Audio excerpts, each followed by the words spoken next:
So we really need to try to clear something up. Yes, the Bible has been edited and changed over time. Now, the problem is how people leverage this idea for their own rhetoric.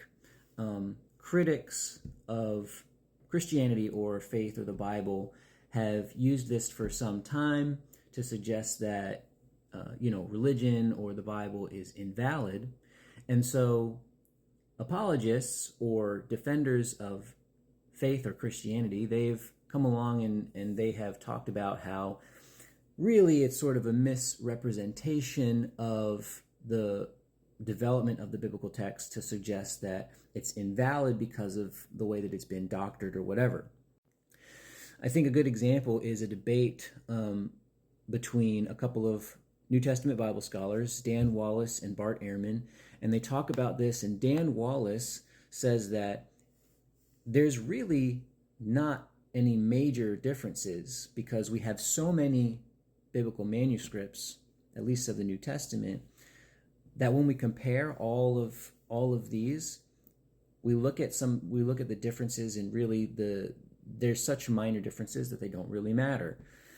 Now, Bart Ehrman rightly points out that when you have hundreds of thousands of comparisons, even a couple of percentage points of that are thousands of differences, and some of them do certainly matter, and they definitely change the meaning. But I think what's much more clear is it's a misrepresentation of the data to suggest that there are very few differences, or these differences don't matter. Now, this definitely is used differently in reference to the Old Testament and the New Testament. It's largely the New Testament that apologists point to suggest that the Bible hasn't really been edited with any significance, based on things like Dan Wallace has said. But that's really, it's just simply not true to say that there aren't different versions of the New Testament. We actually do know that even though there's a wide range of good copying where things compare the same, there's still different traditions of the New Testament texts, and these vary widely in terms of the differences between them. There are passages that are different. Whole books are shorter or longer depending on which traditions you're looking at. And so this is a very common thing, and biblical scholars know very clearly and have established this, that the entire Bible is edited and developed, redacted, and somewhat changed over time. Now, the reason that apologists typically point to the New Testament manuscripts, I think, well, one, because, that's where Jesus is and that's where Paul's teachings are. And so I think this might, for a lot of Christians, this is maybe without being said, kind of the more important part. But there's also the matter of the Old Testament, which it's indisputable that the Old Testament texts have been changed over time. And there are a variety of ways that we see this. We certainly have plenty of documents that show us how this happens.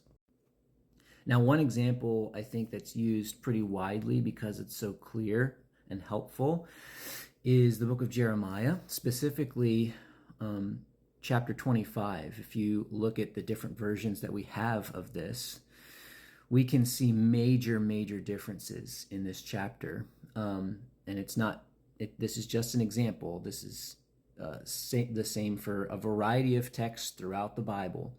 So this chapter is so different in the different manuscripts that we have. It's clear that there's some form of editing happening throughout Christian history, and even before Christian history. The thing that a lot of people are unaware of is the difference between these certain sets of manuscripts that we have. We've got the Masoretic texts, which are the ones that are modern Bibles are based on, and this is specifically of the Old Testament because the New Testament is somewhat separate, but the Masoretic text of the Old Testament is what our modern Bibles are based on. And then there's the Septuagint, which is much older than the Masoretic text that we have. And this is very different. The Septuagint is very different from the Masoretic text in terms of all of these comparisons that we're making. But then there's also the Dead Sea Scrolls, which we only recently discovered, but they are the oldest versions of the biblical manuscripts that we have available to us. And what we see is when we look at the differences between the Masoretic text and the Septuagint, we see evidence of both of these traditions in the Dead Sea Scrolls. And so what that shows us is that there were different traditions circulating within the same communities. So they were used by the same communities of the oldest manuscripts that we have.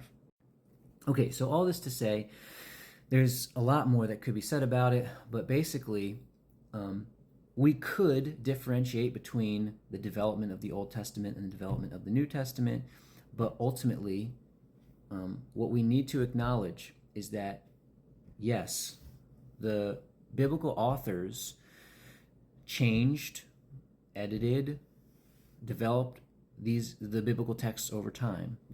Whether it's the Old Testament or the New Testament, there have been differences that have been intentionally offered up by the authors. And this was an acceptable part of the religious tradition of Jews and Christians over time. So my point is not to make a judgment on whether this makes the Bible invalid or not. The point is, we can't do this apologetic thing where we're trying to just get rid of the idea that the Bible has changed over time, because it is very clear. This is something that we know has happened. It has been a part of the textual history.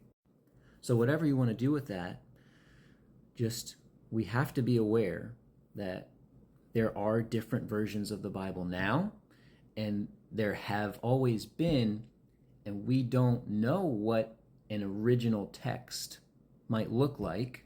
We just have a variety of different traditions that have been used throughout Christian history.